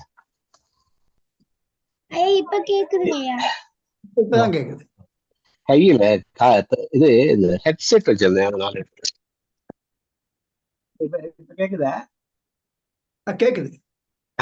அதாவது நல்ல தெளிவோடு புரிதலோடு குமரனாருடைய நூல்னு சொன்னாங்க. அந்த நூலை உள்வாங்கி அந்த செய்திகளோடு பல செய்திகளை, இப்ப 10 பாட்டு செய்திகள், அதனுடைய ஆற்றுப்படை நூல்களை எல்லாம் சேர்த்து சொல்லி ரொம்ப சிறப்பான உரையா இருந்துச்சு. நான் செல்வமுத்துமாரி அவர்களை பாராட்டி வாழ்த்துறேன். சில கருத்துக்கள் எனக்கு ரொம்ப பிடித்த, மெய்யது பசியே பிறகு அவனுடைய மெய்ய எவ்வளவு இதுவா அப்படியே, அதாவது அடுக்க வர்ணிக்கலாம், அதற்க பார்ப்போம் நம்ம. பசியை எப்படி பார்க்கறது? அப்ப அவனுடைய முகத்துல, அவனுடைய உருவ பொலிவுல இந்த பசி அப்படி ஒட்டி இருக்கு. பசி இன்றும் வரும் கொல்லோனாரு. நேற்று வந்த பசி, அந்த நெருப்பு மாதிரி வந்த பசி இன்னைக்கு வருமா அப்படின்னு கேட்டார். அத ரொம்ப அழகா சொன்னீங்க. அதே மாதிரி என்னோட அவனுடைய இப்படி பணம் ஆயிட்டு வந்தாலும் அந்த பணத்தை என்ன பண்ணா, பெருஞ்சித்திரனாரோட சொல்றாரு, என்னுடன் சூழாது இன்னார் என்னாது எல்லோருக்கும் கூட என் மனைக்கிழவனா. அப்ப என்ன அவர் சொல்ற வர்றது, அவருக்கு அந்த ஒரு எனக்கிட்ட திறமை இருக்கு. நான் எத்திசை சென்றாலும் அத்திசை சோறு. அதுக்காக வாழ்வாங்கு வாழ்தும் என்ற என்னாது எல்லாருக்கும் கொடுன்னு சொல்றாரு. அப்ப பகிர்ந்து பெற்று பகிர்ந்து வாழ்ந்த அந்த குடியினுடைய சிறப்பு தெரியுது. 3-4 நாள் உடம்பு உரித்தெல்லாம் ரொம்ப நல்லா இருந்தது. கரும்பின் கட்டு பசி. எனக்கு ஒரு எப்பவுமே தோன்றது உண்டு, இவ்வளவு பசியோட இருக்கிற போது வள்ளுவம் சொல்லுது, இளம் என்னும் அசை இருப்பாரை காணின் நிலம் என்னும் நல்லாள் நக்கும்னுச்சு. ஏன் இதை உழைக்கல அப்படின்னா, அதற்கு 2 காரணம் நீங்க சிறப்பான காரணம் சொன்னீங்க. ஒன்று அலை குடி, அது ரொம்ப எனக்கு பிடிச்சிருந்தது. அவன் ஒரு இடத்துல தங்குற மரபு இல்லை அது. ஆனா இன்னொன்னு கலை மரபு. இந்த கலைஞருக்கு அவன் போய் வணங்கி அதை செஞ்சிருவானா அப்படிங்கிறத ஒரு விஷயம் இருக்கு. ரொம்ப சிறப்பான இது. நீலகண்ட யாழ்ப்பாணர், யாழ்ப்பாணம் தொண்டனாறு, அந்த தொண்டைமானாறு, இது போன்ற பல செய்திகள், அறியாத செய்திகள். உங்களுக்கு பாராட்டு. ஒரே ஒரு சின்ன ஒரு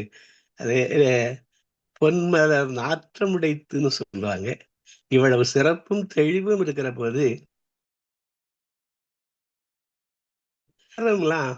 அழுத்தி வர்றது மாதிரி இருக்கு. அதாவது புலவர்,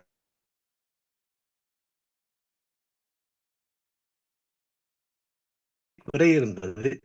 என்னுடைய உரைகளை நானே ரெக்கார்ட் பண்ணி இப்ப இந்த தளத்துல எல்லாம் ரெக்கார்ட் பண்ணி தர்றாங்க.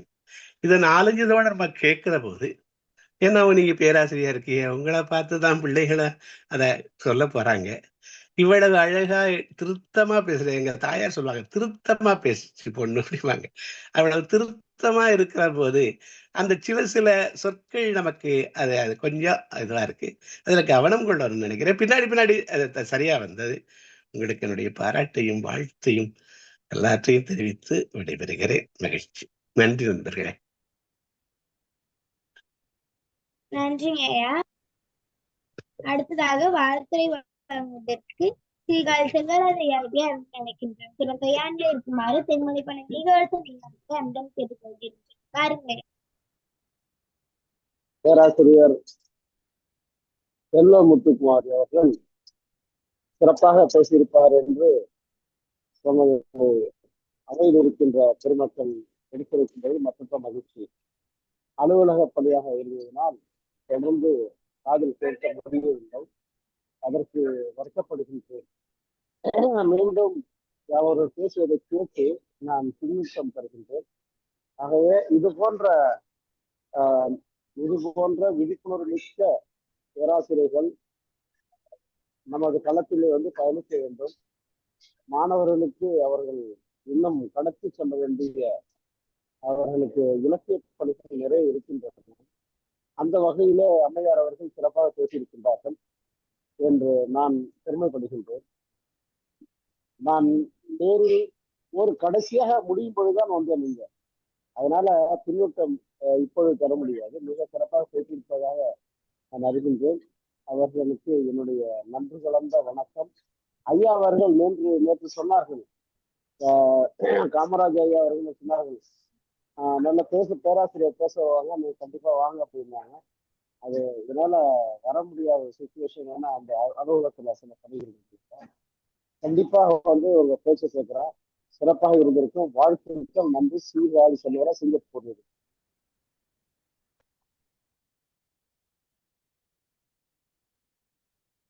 நன்றி ஐயா. அடுத்ததாக வாழ்த்துறை வழங்குவதற்கு தென்மொழி பண்ண நீகவரசன் ஐயாருடைய அன்பை அழைக்கின்றேன். தயாரிலே இருக்குமாறு ஜானகி அம்மா அவர்களை அன்புடன் கேட்டுக்கொள்கின்றோம். பாருங்களேன். அம்மா அவர்களுக்கு நம்முடைய அன்பையும் வாழ்த்துக்களையும் தெரிவித்துக் கொள்கின்றோம். அவங்க செல்வமுத்து மாறி மட்டுமல்ல, சொல் மாறி பொழிகிறார்கள். சொல் மாறி முத்து முத்தாக பொழிவதனாலே அவங்க செல்வமுத்து மாறி என்று வைத்திருக்கின்றார்கள் என்று கருதுகின்றோம். அருமையான பொழிவு, எடுப்பு தொடுப்பு முடிப்பு மிக அருமையாக இருந்தது. மிக சிறப்பாக இருந்தது. அது பாணரை பற்றி இன்னைக்கு என்ன சொல்ல விரும்புறாங்கன்னு தான் நான் ரொம்ப தொடக்கத்திலிருந்து உட்கார்ந்திருந்தேன். மிக அருமையான உரை. அது இந்த துறைகளை பாணரை பற்றி இத்தனை வகையான ஊர் பெயர்கள்லாம் இருக்கிறனால, பாணான் துறை, பாணான் குளம், பாணான் அது மாதிரி திருப்பானாழ்வார், இசையில் உள்ளது ஆழ்வார், அவருடைய 63 நாயன்மார்கள் அவர் ஒருத்தர். ஆக பாணரை பற்றி இவ்வளவு அருமையான சிறப்புகள் அந்த ஆற்றுப்படை மூலமாக அறிகின்ற பொழுது மிக சிறப்பாக இருந்தது. ஐயா அவர்கள், முனைவர் வினைதீர்த்தன் அவர்கள் கூட அந்த குமணன் புலவர்கிட்ட போய் அந்த பெருஞ்சித்திரனார் புலவர் போய் பரிசில் பெற போகின்ற பொழுது, பரிசு நிறைய அள்ளி தருகின்ற பொழுது வீட்டுக்கு கொடுக்கின்றார் மனைவியிட.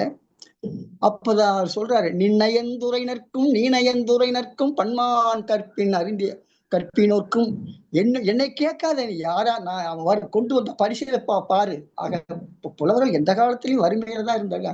இந்த பரிசீலை பாரு, யானையில கொண்டு வந்து இப்ப பரிசெல்லாம் இறங்குது, நீ என்னை கேட்டுட்டு தான் கொடுக்கணும்னு கொடுக்காத. நீ யாராட்ட இருந்து கடன் வாங்கினே, யாராட்டம் உனக்கு கொடுத்தாங்களோ எல்லாருக்கும் என்னை கேட்டுட்டு தான் கொடுக்கணும்னு கொடுக்காம எல்லாருக்கும் வாரி வழங்கு என்று சொல்வதனால அவங்க எப்பொழுதுமே அவர்கள் எவ்வளவு பொருள் பெற்றாலும் அந்த பாடினிகள் பாணர்கள் அங்கே செழிப்பாக வாழ்ந்ததில்லை. ஆனால் அவருடைய திறமை அம்மா சொல்வது போன்ற இயலிசை நாடகம் என்ற முத்தமிழில் அவர்கள் பெரிய அளவிலே ஆற்றல் பெற்றவர்களாக விளங்கி இருக்கின்றார்கள். நம்முடைய இந்த காலத்து அண்மையில் பாவலர் பெருஞ்சித்தார் ஒரு பாடல்ல ஒரு செய்தி சொல்றாரு. அந்த தோழிகிட்ட அந்த தலைவன் சொல்றான், அந்த தன் தோழியிடம் அந்த தலைவி சொல்றான், தலைவனை பற்றி சொல்கின்ற பொழுது அந்த தலைவன் யார் என்கின்ற பொழுது அந்த பாணன் என்கிற சொல் வருது. அதுக்காக சொல்ல வரேன். வேடிக்கை என்னடி தோழி உண்டன் வாடிக்கை விட்டு இதை கேளடி நாழி, வேடிக்கை என்னடி தோழி. அவன் எப்பேற்பட்டவன்னா, பாடி கையால் ஒன்று தூக்கி, அவன் கையில அந்த யாழை வைத்து நடந்து போறான், இசை பாடுவனா இருக்கிறான். பாடி கையால் ஒன்று தூக்கி உல பாங்கினை யான் காணா பேரன்பு தேக்கி, நாடிக்கை தொட்டு என்னை நின்றான், என்னை நம்பென்றான், நம்பினேன் நடந்தது பின் தான், வேடிக்கை என்னடி தோழி. இப்படி என்னை நம்பி அவனை கை தொட்டு நின்னான். யாரு? அந்த யாரை வாசித்து நிற்கின்ற அந்த பாணன் என்னை கை தொட்டு என்னை நம்புனேன், ஆனா திருப்பி மீண்டு வரலையே தோழி, நீ போய் அவட்ட ஓசி செய்தியை சொல் என்று சொல்வதாக அமைந்துள்ள பாடல். அம்மா ரொம்ப சிறப்பாக உங்களுடைய ரொம்ப சில பொழிவுகளை நான் ரொம்ப விரும்பி கேட்கணும். ஐயாவுடைய உரை, வினைதீர்த்தன் ஐயாவுடைய உரை, உங்க உரை மிக சிறப்பாக இருக்கணும். ரொம்ப காது கொடுத்து கேட்டவாறே இருந்தோம். மிக மகிழ்ச்சியமா. ரொம்ப நன்றி. வாழ்க வளமுடன். நன்றி, வணக்கம். நன்றி ஐயா. அடுத்ததாக வாழ்த்துறை வழங்குவதற்கு ஜானகி அம்மா அவர்களை அன்புடன் வைக்கிறோம். கையாண்டிலே இருக்குமாறு எங்கால் அம்மா அவர்களை அன்புடன் கேட்டுக்கொள்கிறோம். பாருங்கள். இனிய மாலை வணக்கம். இன்று பேசிய நம்முடைய சிறப்பு அழைப்பாளர் அம்மா அவர்கள் பேசிய உரை எனக்கு மிகவும் பிடித்திருந்தது. அதாவது ஒரு ஹெட்போன்ல கேட்கும் போது ஒரு தெளிவான ஒரு உரை ஒரு தமிழாசிரியர் போன்று அம்மா அவர்கள் நடத்தியது எனக்கு மிகவும் பிடித்திருந்தது. அம்மா அவர்களுக்கு என்னுடைய மனமார்ந்த வாழ்த்துக்களையும் பாராட்டுகளையும் தெரிவித்துக் கொள்கிறேன். இந்த பாணர் பத்தின கதைகள் 9th ஸ்டாண்டர்டு தமிழ் புக்ல இன்னைக்கு இருக்குது. அதாவது யாழினோட வகைகள், அது ஒவ்வொன்றும் எத்தனை வகைப்படும் என்ற ஒரு நல்ல ஒரு விளக்கம் தமிழ் புத்தகத்துல இருக்கிறத நான் படிச்சிருக்கிறேன். அது போல எனக்கு ஒரு பாடத்தை கேட்டது போலதாக. நன்றிமா.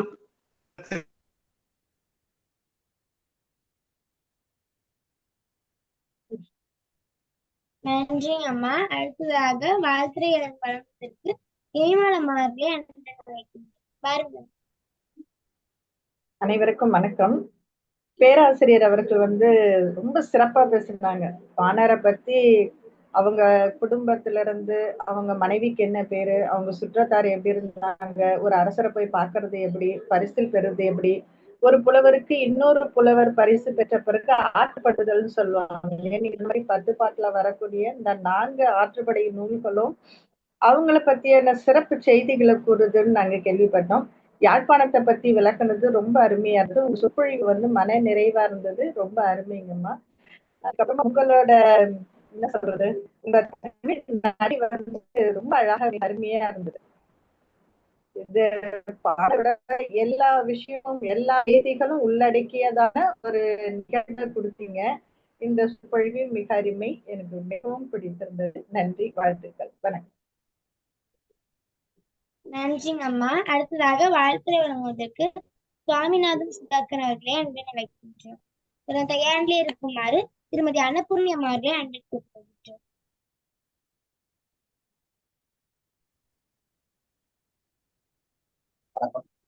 செல்வம் மிகவும் பிடித்திருந்தது. அவர்கள் மாணவர்களை பற்றி இலக்கிய பிற்கால செய்த பலவற்றை நான் அறிந்து கொண்டேன். அம்மாவுக்கு வாழ்த்துக்களையும் நன்றிகளையும் தெரிவிக்கிறேன்.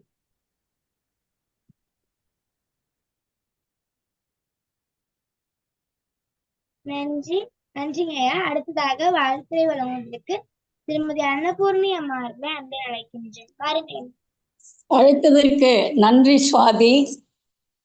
இன்று சிறப்பு அழைப்பாளர் செல்வ முத்துமாரி அம்மா அவர்களுக்கு முதற்கண் என்னுடைய வணக்கம், மற்றும் சான்றோர் பெருமக்களுக்கும் குழந்தைகளுக்கும் என்னுடைய வணக்கங்கள். இந்த பாணர்கள் தமிழ்நாட்டில் திணை வழியாக வாழ்ந்தாங்கங்கிறத அழகாக சொன்னாங்க.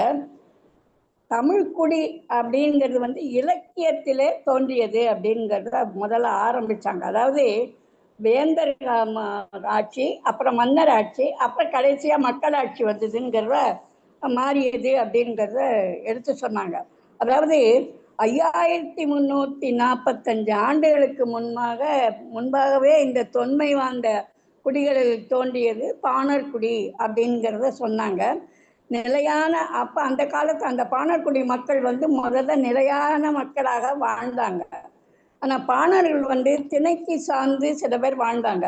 அதாவது ஓரிடத்தில் நிலையாக இல்லாமல் சில பேர் வாழ்ந்தாங்க. அதாவது எங்கெல்லாம் இது இருக்கோ அங்கே இடத்த மாற்றிட்டு போயிடுவாங்க. அதாவது ஓரிடத்தில் நிலையாக இல்லாமல் இருந்தாங்க.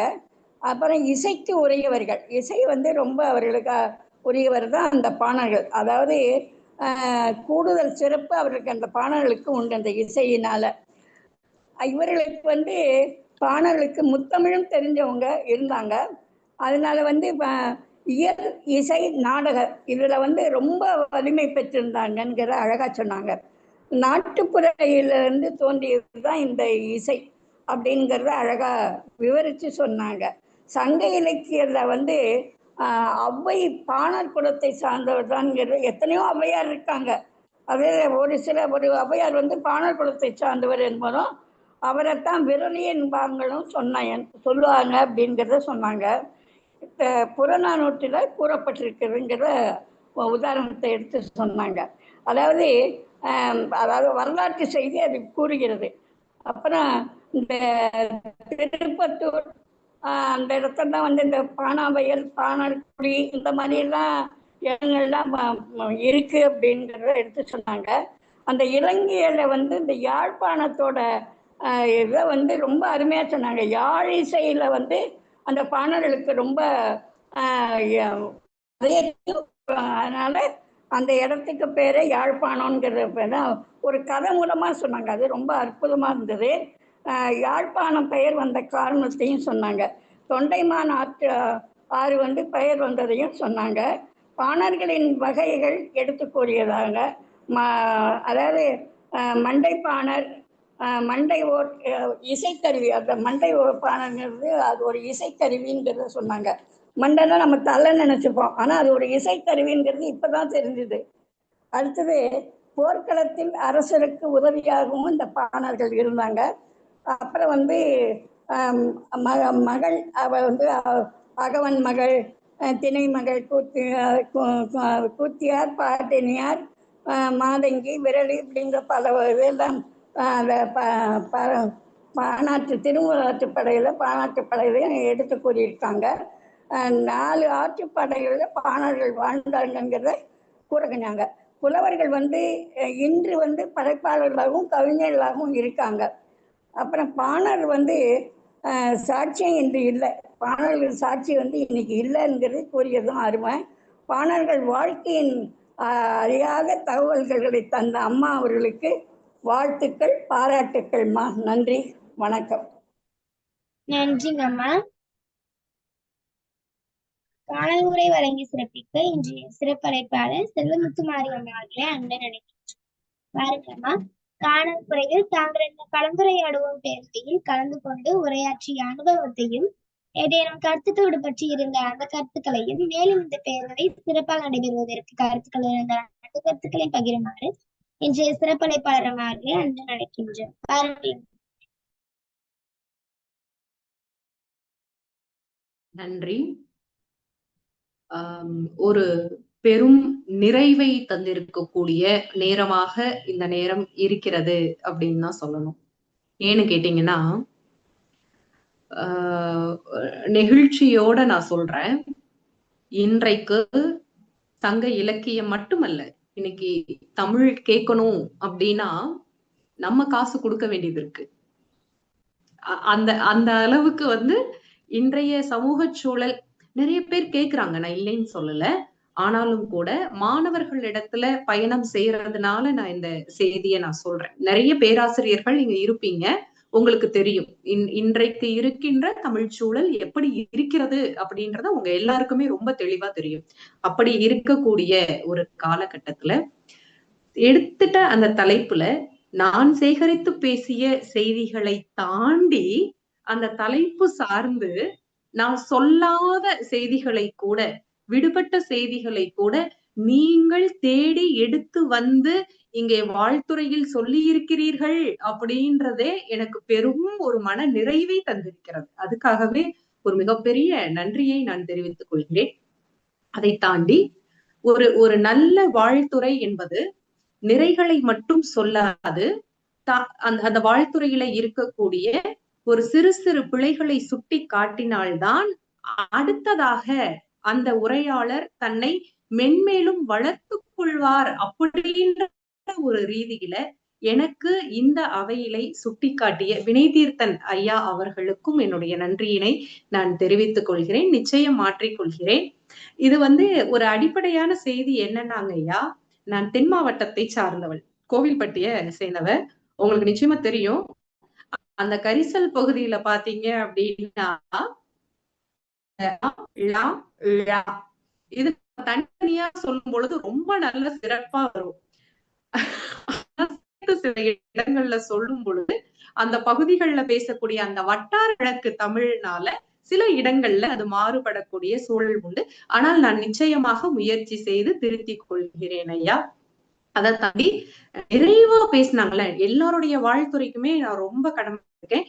நிறைவா பேசி இருக்கக்கூடிய அன்னபூரணி அம்மாள், அவங்க பாத்தீங்கன்னா அவங்களுடைய வயதை நான் இந்த மாதிரி ஒரு ஜூம் பிளாட்ஃபார்ம்ல உட்கார்ந்து இப்படி கேட்பானான்னு எனக்கு தெரியாது, நிச்சயமா தெரியாது. ஏன்னா அந்த அளவுக்கு பொறுமை இருக்குமானும் தெரியாது, நமக்கு காலம் கிடைக்குமானும் தெரியாது. இன்னொன்னு, ஒவ்வொன்னையும் நோட்ஸ் எடுத்து குறிப்பெடுத்து அவங்க சொல்லக்கூடிய விதம் இருக்குல்ல, நான் ஆரம்பத்துல இருந்து நிறைவு வரைக்கும் என்னென்ன சொன்னனோ அதை அப்படியே அச்சு பிசகாம எல்லாத்தையும் தன்னுடைய வாழ்த்துறையில கொடுத்திருக்காங்க. அவங்களுக்கும் என்னுடைய நெஞ்சார்ந்த நன்றியினை தெரிவித்துக் கொள்கிறேன். ஒட்டுமொத்தமாக எல்லாருக்கும் நிறைவான ஒரு நன்றியை சொல்லி நான் சொல்ல விரும்புவது என்ன அப்படின்னு கேட்டீங்கன்னா, நம்மள்ட்ட விடுபட்டு இருக்கக்கூடிய இப்ப இந்த பான்குடி எல்லாம் பாத்தீங்க அப்படின்னா ஒரு சின்ன சின்ன டாபிக் தான், ஒரு சிறிய சிறிய தலைப்புகள் தான். ஆனா அவங்களுக்குள்ள நம்முடைய ஒட்டுமொத்த தமிழ் தலைமுறையினுடைய பொக்கிஷங்கள் மறைந்திருக்கிறது. அதை நம்ம தேடி கண்டுபிடிக்கணும் அப்படின்றதுதான் என்னுடைய ஒரு மிகப்பெரிய ஆதங்கமாக இருந்தது. அதை நம்ம இந்த தளத்துல கொண்டு போய் சேர்க்கணும் அப்படின்றதுனால அதை மிக சரியாக நீங்கள் அனைவரும் புரிந்து கொண்டது என்னுடைய உரைக்கு கிடைத்த ஒரு சிறப்பு வெற்றியாக நான் கருதுகிறேன். மென்மேலும் அதை சார்ந்த 2 நூல்கள், பாணர்கள் குமரன் ஐயா எழுதுனது, அது மாதிரி பாணர் இனவரைவியல் அப்படின்ற தலைப்புல பக்தவத்சல பாரதி ஐயா எழுதுனது. 2 நூல்களும் மிக அருமையான நூல்கள். உங்களுக்கு நேரம் இருந்து காலம் இருந்தது அப்படின்னா அதை வாங்கி படிக்கணும். அதை வாங்கி கூட படிக்க வேண்டாம். நம்ம தமிழ் கல்விக் கழகம் அப்படிங்கிற தளத்துல நம்ம இறக்கம் பண்ணி அதை படிக்கக்கூடிய வாய்ப்பும் இருக்குது. மென்மேலும் நம்ம இந்த தளத்தை மெருகேற்றி கொண்டு செல்ல வேண்டும் என்ற ஒரு அன்பான வேண்டுகோளோடு மிக அருமையாக நிகழ்வினை தொகுத்து வழங்கி கொண்டிருக்கின்ற சுவாதி அவர்களுக்கும் என்னுடைய நன்றியை சொல்லி விடைபெறுகிறேன். நன்றி. ஒரு நிமிடம். ரொம்ப சிறப்பான காணொளி, ஒரு புரிதல், ஒரு நல்ல எண்ணத்துல சொல்றாங்கன்னு ஒரு புரிதல் ஏற்றுக்கொண்டது ரொம்ப மகிழ்ச்சி. எனக்கு 2 விஷயம், ஒண்ணு ஒரு ஆதங்கம், ஒண்ணு ஒரு மகிழ்ச்சி. என்னன்னு, நீங்க இந்த தமிழை இந்த அரசியல், மெட்ரிகுலேஷன் அரசியல், கல்வி அரசியல்னால நம்ம பயிற்று மொழியிலிருந்தே நீக்கிட்டாங்க. இந்த 60 வருடங்கள்ல நாங்கெல்லாம் தமிழ்ல படிச்சுதான் மறுபடியும் ஆங்கிலத்துல இன்றைக்கு உச்சமெல்லாம் தொட்டுறோம். நீக்கிட்டாங்க. 60 வருடம் பயிற்று மொழி இல்ல, நாற்றங்கால நீக்கிட்டு தமிழை வளர்த்தது எப்படின்னு எனக்கு தெரியல. அதை நான் பேசக்கூடாது.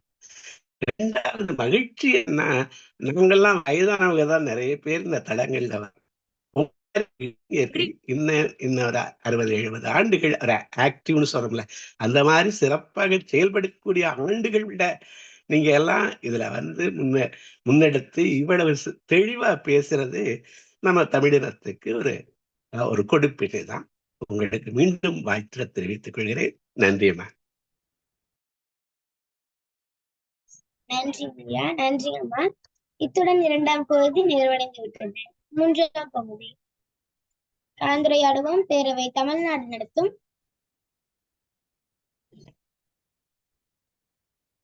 சங்க இலக்கிய களம் நிகழ்வு எண் 2163, நாள் 28/5. அவங்க என்ன பேசுறாங்க கேளு.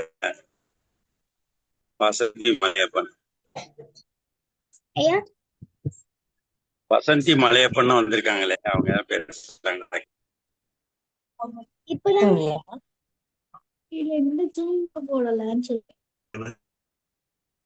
ஐயா வணக்கம். கேக்குதுங்களா? கேக்குதா கண்ணே? கேக்குதுங்கம்மா. கண்ணே வணக்கம் கண்ணே. நான் முதல் முறையாக இந்த இதுக்கு வரேன். எனக்கு என்ன ப்ரோக்ராம்னே தெரியலப்பா. எத்தனை மணிக்கு என்ன ஏதுன்னு தெரிஞ்சமாக்கா நான் மறுபடியும் கலந்துக்க முடியும். சொன்னீங்கன்னாக்கா அதை பத்தி நான் விளக்கம் சொல்லுவேன். குரலரசி 5 மணிக்கு நிகழ்வு. என்னம்மா? 5 மணி முதல். 5 மணி முதலா? ப்ரோக்ராம் பேருமா? கலந்துரையாடுவோம் பேரவைமா. கலந்துரையாடுவோம் பேரவையா? பேரவை தமிழ்நாடு நடத்தும். அம்மா என்னுடைய எண் சொல்றேன், குறிச்சிங்க.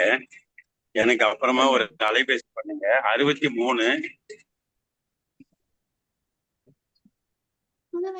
80 63 80 27 88 63. 88 63. சரிங்களா? சரிங்களா ஐயா? தங்களுக்கு திருநாமம் 1ஆம் பகுதி போயிடுப்பா. சரி. இத்துடன் 2ஆம் பகுதி நிறைவடைந்து விட்டது. 3ஆம் பகுதி கலந்துரையாடுவோம் பேரவை தமிழ்நாடு நடத்தும் சங்க இலக்கிய களம் நிகழ்வு எண் 2163, நாள் 28/5/2026, வியாழக்கிழமை. இன்றைய சிறப்பழைப்பாளர் திருமதி ஜே. செல்வமுத்து மாரி அம்மா அவர்கள் இன்று நம்மிடம் உரை வழங்கியமைக்காக அம்மா அவர்களுக்கு மனமார்ந்த நன்றி தெரிவித்துக் கொள்கின்றோம். நன்றிங்க அம்மா. இன்றைய சிறப்பழைப்பாளர் அம்மா அவர்களுக்கு பாடு சான்றிதழ் புலன் மூலமாக வழங்கப்படும். நன்றி உரை. இன்று திருக்குறள் கூறிய சகோதர சகோதரிகள் அனைவருக்கும் மனமார்ந்த தெரிவித்துக் கொள்கின்றோம். இன்றைய குரலும் பொருளும் வரலாற்று செய்தி வழங்கிய டில்லி பிரம்மநாயகம் ஐயா அவர்களுக்கு மனமார்ந்த தெரிவித்துக் கொள்கின்றோம். நன்றி ஐயா. இன்று இசைப்பாடல் வழங்கிய தென்மொழிப்பண நேகராசன் ஐயா அவர்களுக்கு மனமார்ந்த தெரிவித்துக் கொள்கின்றோம். தொடர் வருகையாளர் அனைவர்களுக்கும் மனமார்ந்த தெரிவித்துக் கொள்கின்றோம். முன்னாள் ஒருங்கிணைப்பாளர் அனைவர்களுக்கும் மனமார்ந்த தெரிவித்துக் கொள்கின்றோம். தலைமை ஒருங்கிணைப்பாளர் நான் ஒரு IAS அகாடமி இயக்குனர் பேராசிரியர் தமிழீழன் ஐயா அவர்களுக்கும் கனமலம் அவர்களுக்கும் மனமார்ந்த தெரிவித்துக் கொள்கின்றோம். அழைப்புதல் மற்றும் பாட்டு சான்றிதழ் வடிவம் தரும் ஷாமிலி அம்மா அவர்களுக்கு மனமார்ந்த தெரிவித்துக் கொள்கின்றோம். நாளைய நிகழ்வு கலந்துரையாடுவோம் பேரவை தமிழ்நாடு நடத்தும் அன்பு களம் நிகழ்வு எண் 2164, நாள் 29/5/2026, வெள்ளிக்கிழமை. அன்றைய சிறப்பழைப்பாளர் அந்தோனி கிரேசி அம்மா அவர்கள் நாளை உரையாற்றுவார். அம்மா அவர்கள் நாளை உரையாற்றி எடுத்துக்கொண்ட தலைப்பு அன்பு. மீண்டும் நாளை மாலை 5 மணிக்கு இணைவோம். மானமும் அறிவும் மனிதனுக்கு அழகு. மனிதனை மனிதனாக்குவோம், தமிழை தமிழாக்குவோம், தமிழை தமிழாகவே ஆய்வோம். அனைவருக்கும் நன்றி, வணக்கம். நன்றிங்க. நன்றி.